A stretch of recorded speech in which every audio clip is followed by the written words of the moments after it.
Hello everybody, how are you all doing? And thanks for being here. I truly appreciate you checking out my review of the brand new Beatles related movie called Yesterday, which just opened 2 days ago in theaters. I just had the opportunity today to go see it with my friend Tom. And let me give you a little history about Tom real briefly. Tom is an older friend of mine. As you know, I'm in my late 50s, and I think I'm getting up there. But Tom's got a few years on me. Tom has just turned 71. I've known him a long time, since I was about 18 or 19, when he was like, maybe 31 or so. And anyway, make a long story short, I met him through the Beatles. He had made some Beatles Christmas cassettes way back in the day and put an ad in the paper for them around Christmas time. So he had an illness back then where he couldn't make a lot of money and he wanted to get his wife a Christmas present. And so he made some copies of the Beatles Christmas records on a cassette and sold them, make a little money for his Christmas purchasing. And my mother happened to see the ad in a local newspaper that he was selling these Christmas Beatles cassettes. I was going to say CDs, cassettes. And she called him up and made arrangements to get one for me as a surprise, and lo and behold, here we are. Since all those years ago, like I said, I was a late teenager, till today, Tom and I are friends. He's a Beatle fanatic. If I'm a first generation fan, being aware of them since they first came to America when I was 3 or 4, Tom certainly is. And he, as a matter of fact, had the wonderful opportunity to see the Beatles live at Suffolk Downs Racetrack in East Boston, Massachusetts in 1966 on their final tour. And just wonderful memories he has of that concert and of just being a Beatles fan throughout his entire life. Great stories. Anyway, so that's Tom in a nutshell. I could certainly tell you more about him. But we went today. He's kind of like my Beatles friend who lives locally. Many of you are also my Beatle friends, but we don't get to see each other every day, unfortunately. But Tom lives close to me, and we went to see Yesterday together. Whenever there's a Beatle-related event, Tom and I try to do it together. We went to see 8 Days a Week, the Ron Howard film. We do all this kind of Beatles stuff together. We go see Beatle tribute bands together. We talk about new releases, kind of like the stuff we all do here at the YouTube Beatles family.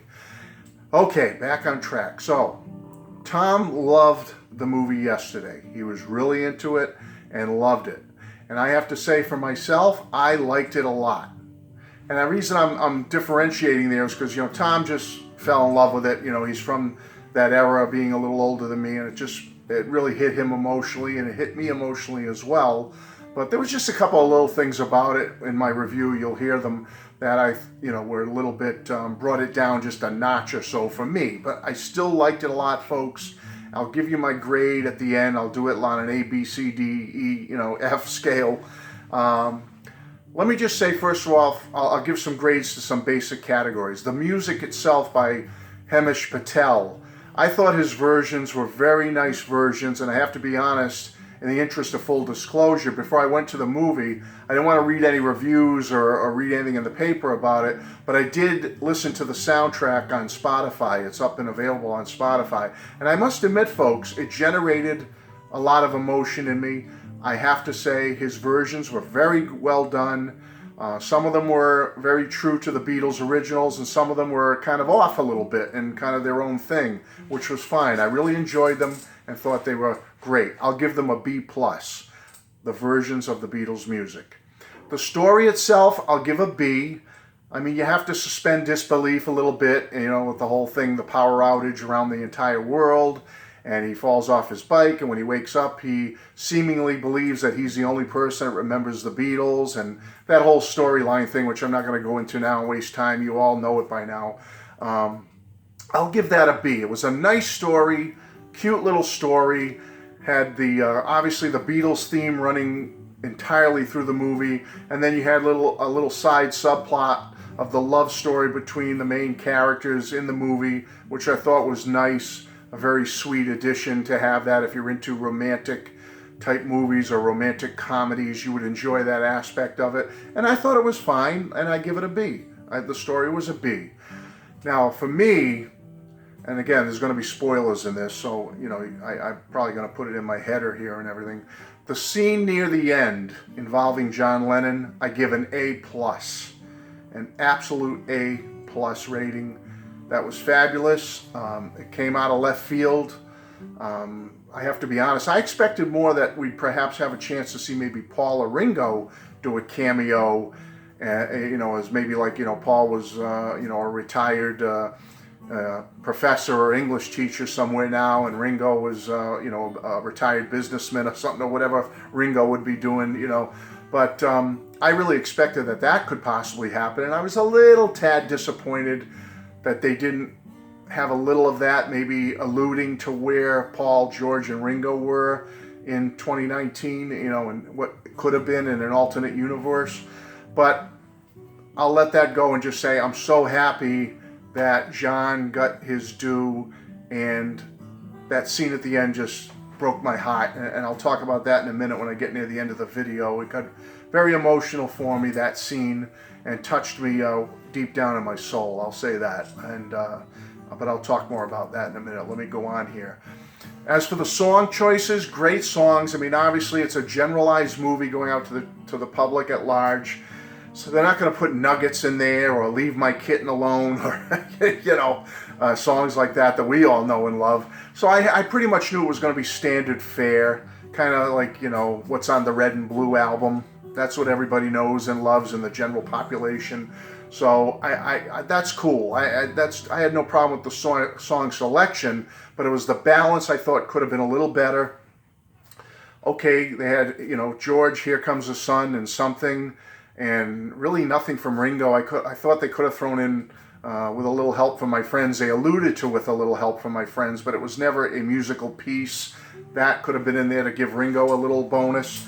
And I just thought that they did have some classic John Lennon songs in there, but I really thought they could have had a couple more. You know, one or two more would have balanced it out a little bit. It was a little heavy on the Paul McCartney related material. Granted, it's all listed Lennon-McCartney, I understand that, but I just felt Paul a little bit weighted towards his end. Okay, fine. And that's another reason why I was so happy at the end that John got that one scene showing him at age 78 down by the water, you know, a retired artist or still an active artist, and talking to the main character, Jack, and that was just such a touching scene and emotional. So I was so happy for John to have that. And good, feel-good story. I very much recommend it. I'll say I even highly recommend it. Whether you're a Beatles fan, well, if you're a Beatles fan, you've got to go. It's just a fun 2 hours or whatever it is, just under 2 hours. It's so much fun, and you'll enjoy it and love it if you're a Beatles fan. And if you're not a Beatles fan, I think you should go anyway, because there's just a good moral to the story at the end, what Jack comes to realize, and I won't go into all that. I'll let you, you know, see that if you haven't seen it yet. But if you haven't seen it yet, you really shouldn't be watching this, because I'm giving away some stuff. But anyway, good feel-good story. I really loved it. One of the sillier things, and she was funny, but Kate McKinnon playing the manager there, I forget her name in the movie now, oh my goodness. She was a little tad cartoonish to me, her character. Every character in the film seemed like, you know, a real person, genuine person, and her character just seemed over the top a little bit like a cartoon. That's the only word I can come up with. Not putting her down. I like Kate McKinnon, so funny on Saturday Night Live, and she's a great actress, but she just was a little bit too much, you know. But she did get some laughs, I have to say. It was funny. The other actors were great. I thought the casting was fantastic. Is the movie Oscar-worthy, folks? No. I'm not going to sit here and say it's Citizen Kane or The Godfather or something. But it's a fun, if you want to go see a fun, enjoyable, smile across your face, feel-good movie, go see Yesterday. It's really, or go see it twice if you've already seen it. It's a good movie. Let me talk about the end a little bit now. I don't want to make this review too long. I'll just say I think I covered a lot already in these first few minutes. The scene at the end really got to me emotionally, folks. I don't know about you. I think I know about you. If you're a Beatles fan and you're watching my channel, I would have to, or I'd like to think you miss John Lennon as much as I do. The Beatles and John Lennon, let me get down and serious with you for a moment. They have been a huge part of my life, folks. And I know I'm preaching to the choir here, but they've been a huge, big part of my life. Yes, we all have family. I hope we all have family and friends that are part of our greater support system in our lives. We all need that support system sometimes, and we all have different types of support systems, but certainly the ones that are in our immediate life that are right here, right in front of us, those are the most important, obviously, family, friends, and loved ones. But for me, and I'm sure many of you, I'm preaching to people that know what I'm talking about here, the Beatles and John, they were a big part of my support system also, folks. Growing up and even now, to this day, I'm 58 years old now, and I don't know how I would be where I am today or be the person I am without the Beatles and John. I just don't know. I'm being honest with you. I don't know where I'd be.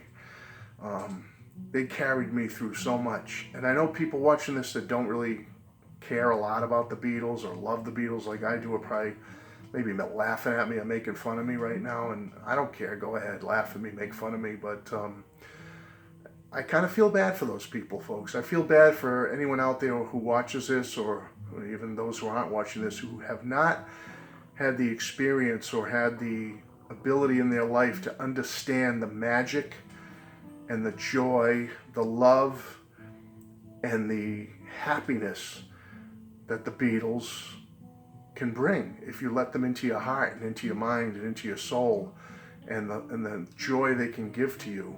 Their music, their story, I feel bad for people who don't get it, if you know what I mean.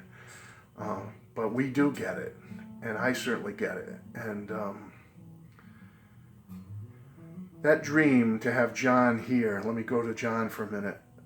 When I saw that in the movie, that here's John, living by the ocean now, artist, they showed the paintbrushes and drawings and paintings he had done as they panned into his little cottage near the water. And when he answered that door, and that look on Jack's face, the main character, it was exactly what I would have done. I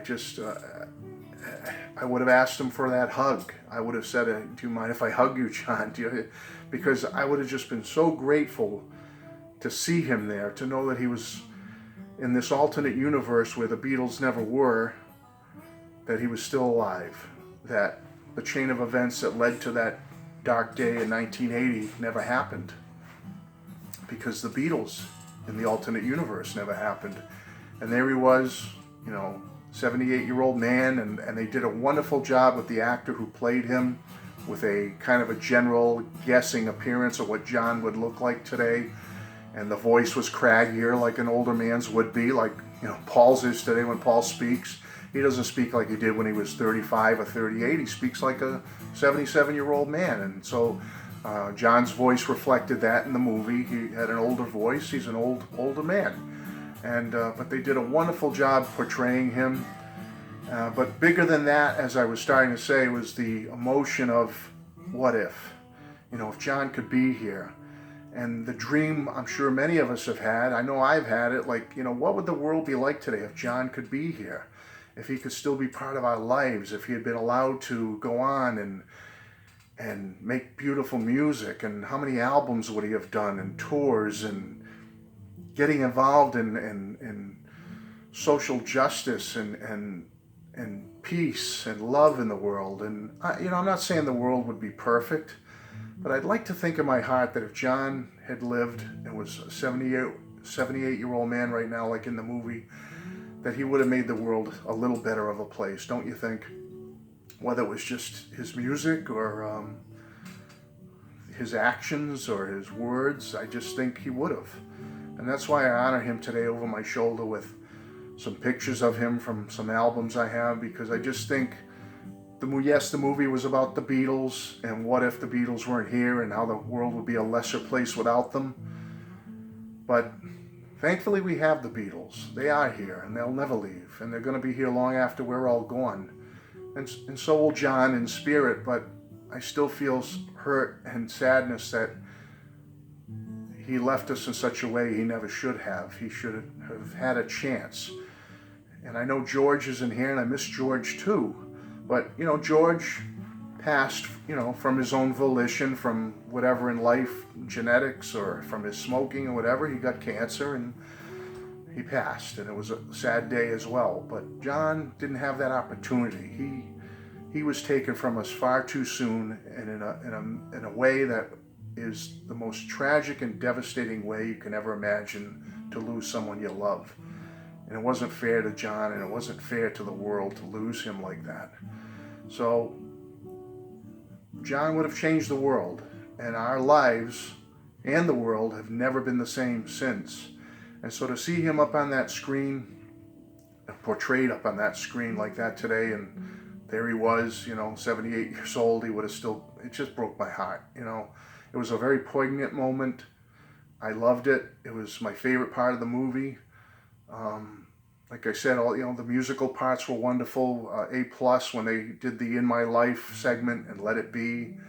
You know, I felt a little bit of moisture welling up in my eyes, I'm not ashamed to admit, but boy, when John was reflected in this movie, it really hit me, folks, because you know, I love my family and my friends, and I'm so happy to have what I have, as I'm sure all of you are. But you know, why did someone so near and dear to us have to be taken from us like that? It's just, I'm going to be honest with you, folks, I've never gotten over it.